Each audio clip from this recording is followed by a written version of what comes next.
Hey there. This week in our private parenting group, we talked about just the power of using clear and concise language and how much power it gives you as a parent if you're not stuck in these negative loops or power struggles or arguments with your kids.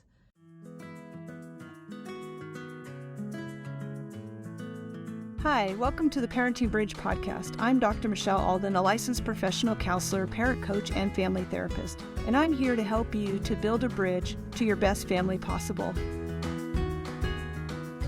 And this is really for kids of all ages, because I see parents that are stuck in kind of those negative loops with kids that are really young and kids that are older.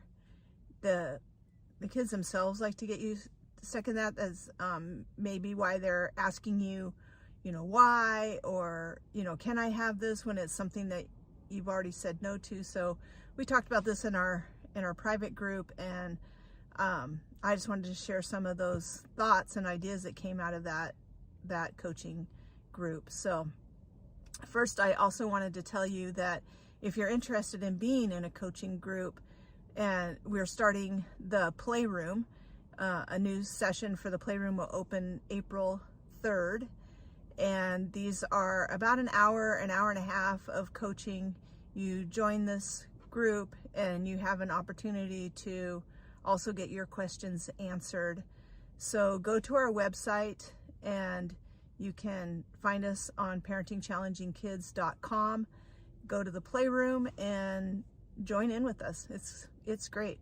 Just that opportunity to share and to find out that there's other parents out there that are struggling with some of the same things. So I wanted to tell you about that. So one of the things that I do when I'm working with parents, especially when I'm in the home working with them, is we're really ending a lot of the ridiculous, endless arguments.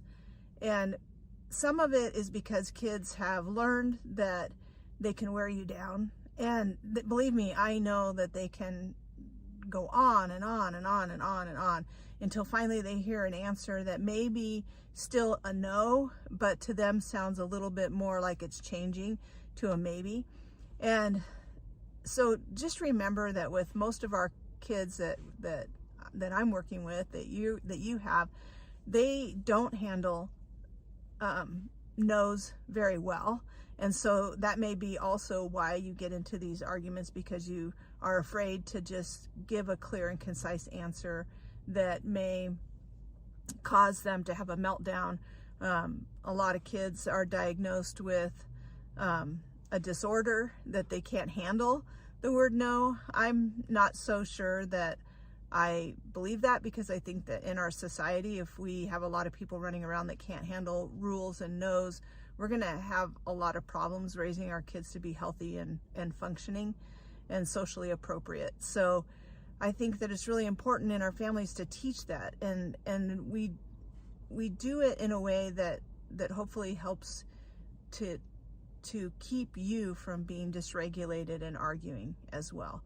And that is, if you think of it as kind of the goal is to kind of get you off balance and to get something that, well, she said no, but, at the end she was kind of like, yeah, maybe, just to appease them. But remember that there's now and not now for our kids. And so to be clear and concise, and it doesn't mean that you have to be no. I said no, and I mean no, and that's it. And that, nothing else from there.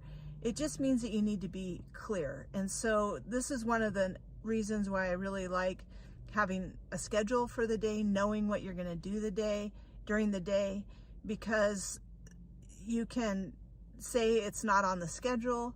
You can ask them to write it down somewhere so that you can put it on the schedule if, for later or for the next day. You can acknowledge that's a good idea. Can you please write that down? I found that having kids write things down helps a lot, because for the most part, they don't want to write. If they get really argumentative about it, I have kids write a persuasive argument. Wow, it sounds like you have a lot of passion about this, or a lot of things that you really want to say about it. So I'm going to have you write all the reasons why you think that's a good idea. That's a persuasive argument. Your kids that are older need to learn how to do that anyway in a paper. So that's one way that we kind of deviate it. But your no should be no, but it can also be, we're not going to do that right now. If that's your answer, then you need to say when you are going to do it. If it's going to be on the schedule tomorrow, then let them know. We're going to do that during learning time tomorrow, which is at 10 a.m. So be really clear and specific. Anything vague is just like a chink in your armor that the kids will push and push and push. And so it's just really, really important that you have, when you're working with this kind of non-compliance and just pushing and pushing for what they want, having a schedule and then you being in charge of it is so important. Because I also work with families where they have a schedule, but then the kids are still dictating it. It's like it's on learning time, so then they're saying, hey, when learning time comes up, I want to do A, B, and C. And when it's game time, I want to do this. And hey, instead of game time, can we do this? And if you're not really solid, you're going to go along with that. And maybe that sort of works when you have one child, if you don't mind being pushed around and kind of being a subject for them. You're their subject that they're ruling over. You're just going to be kind of pushed around, and maybe with one child you're okay with that. But if you have multiple kids and one person is always saying like, I want to do this, and the other one's going to be like, I don't want to do this, and it ends up being a big deal. And the more kids you have, the more you're going to have this constant input. So you're going to feel like I make a plan and then everybody derails it all the time.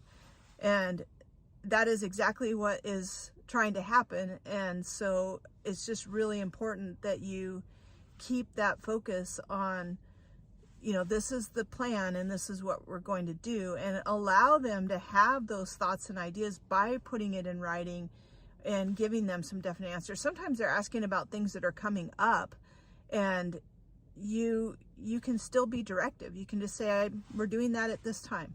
So what happens if they just keep, like, you said no, you said we're not doing that. Like, sometimes it's about games or it's about computers, and you know that you're not going to be doing it because you're taking a break from all of that or whatever, and they're still hounding you about it.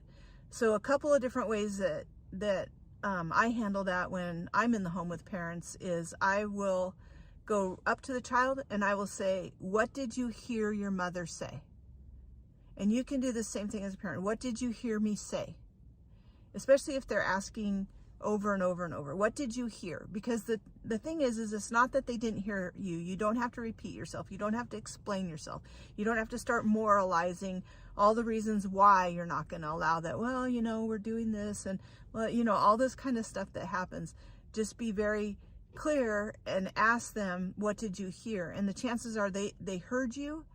They just don't like the answer that you gave. And that's a lot of it. A lot of kids that will give up because they don't want to give that answer, because this is the thing with our kids, like if they say it, it becomes true. So a lot of times they don't want to repeat what you said because then it makes it true. So if they're compliant enough, you can say, you can really push. I don't really push for them to have to repeat it, but in some cases I might, if it's like before we go on, because sometimes they'll kind of be like, they'll just go back to the parent, or they'll just keep, asking. It's like, you need to answer the question. What did you hear?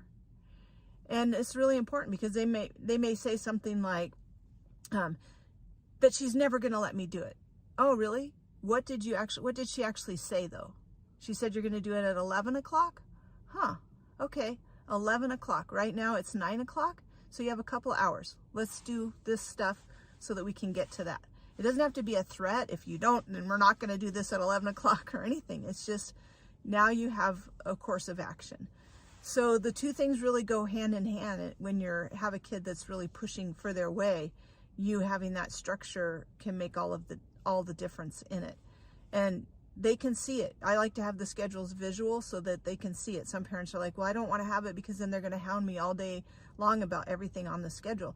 Maybe at first, but not for very many days when you're really consistent about that and giving the same answers. I have had kids that say, I don't even know why I ask you because you always say the same thing. And it's like, good, they're getting it. You're being very clear and calm and concise, and knowing what you're going to say and when you're going to do that can help you to be really calm in the moment. I don't have to be angry. I don't have to be yelling at them. What did I say? It's allows for just that calm interaction because you're not stressed about it. This is what you're going to say. It's perfectly okay to put your hand up and just say, we're done talking about this. I gave you an answer. Let's go. And every time that they come back, you're going to say less, to where maybe finally you are just saying and pointing to what we're doing, So, and what I find that happens a lot with parents when they get into these negative loops is you start saying more and more and more and more, or you start over explaining, and maybe you're calm and maybe you're not. I just know that there is a natural science in it that the more times we have to repeat ourselves, or if we're asking, why do you keep asking, or why are you doing this? We do it with a certain tone and edge in our voice as well. And we tend to get louder. The more times that we have to repeat ourselves, then we're going to escalate too. So if you can stay at those lower levels in that mountain of escalation and offer that support by staying calm and by knowing how you're going to handle that, knowing that, yes, they're going to push for this. And so you're going to need to have a plan. It works to get really close, to direct them, to say, you're having a hard time letting go of this. Maybe we need to just sit down for a minute and take a break. And have them be able to be quiet and not ask about it for, like, let's say 3 minutes. But you have to wait till they're calm and not asking. You can't just sit there for 3 minutes while they're badgering you. You have to wait. It's like, I'm just waiting for you to stop asking, to sit down. Then we'll take a break and we'll go do the things that we need to do today.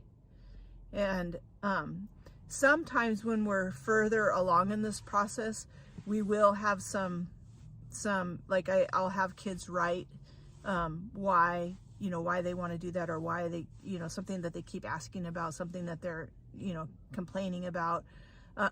Putting those in writing can be really, really good. And sometimes you can kind of trade. It's like, if you're going to spend your time right now asking me about this, then the plans are going to change at 2, and this is what we're going to do. I'm going to move that down, or I'm going to move it off of the schedule completely if you can't handle that it's going to be at 2:00. So you can do that, but I just find that most of us as parents, while we're making this change, can tend to be really punitive about it. And so that's the easier route to go to, like, you ask me one more time and then it's going to be a no for sure. It should be a no for sure at the beginning. If it's a no for sure, you're giving a lot of power to the kids to dictate about your day. And so we stay away from that kind of thing.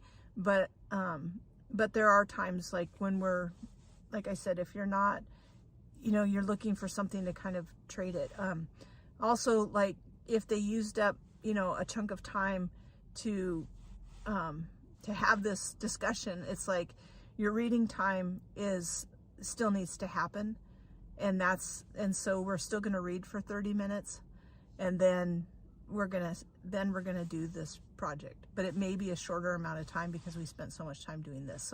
So there is some give and take there. It's just that I find when you're first learning to use these tools and to do things differently, you have to do it way differently than how you did it before. So I'm really, really careful about consequences and stuff like that at the beginning. I want you to just be able to, because a lot of times I find that we think that we're being clear and concise, but that's where I end up doing a lot of coaching. It's like that could be more concise. It could be, nope, we're doing that at 2, and that's fine. Not now, we're doing it at 2. And sometimes I'll start off with, more empathy about it. It's like, I hear that you really want to do that, and that's why I have it at the schedule at 2:00. But the more that I get badgered about it, then the less I'm going to say about it. So it's just a stalling technique or an attention technique, or that they've really learned that if they just keep pushing and pushing and pushing, they're going to get their way about it. There's all kinds of language help in the book, Parenting Emotionally Distressed Kids. And there's a lot of social language help like that, and how to stay out of those power struggles and de-escalation tools that you might find really helpful, that give you some things that you can practice. But also, again, I just want to remind you that the Playroom will open April 3rd, and you can get signed up now through March. You can sign up month to month. It's a discount the first month. And tell all your friends and neighbors and people, relatives that have those kids that you're like, oh man, like these people really need some help, So that the Playroom will be opening. You can find that at healthyfoundations.co under the parent resources. You can look at our coaching programs that we have, or you can go directly to parentingchallengingkids.com and find us there. Can't wait to see you, and we'll talk to you later.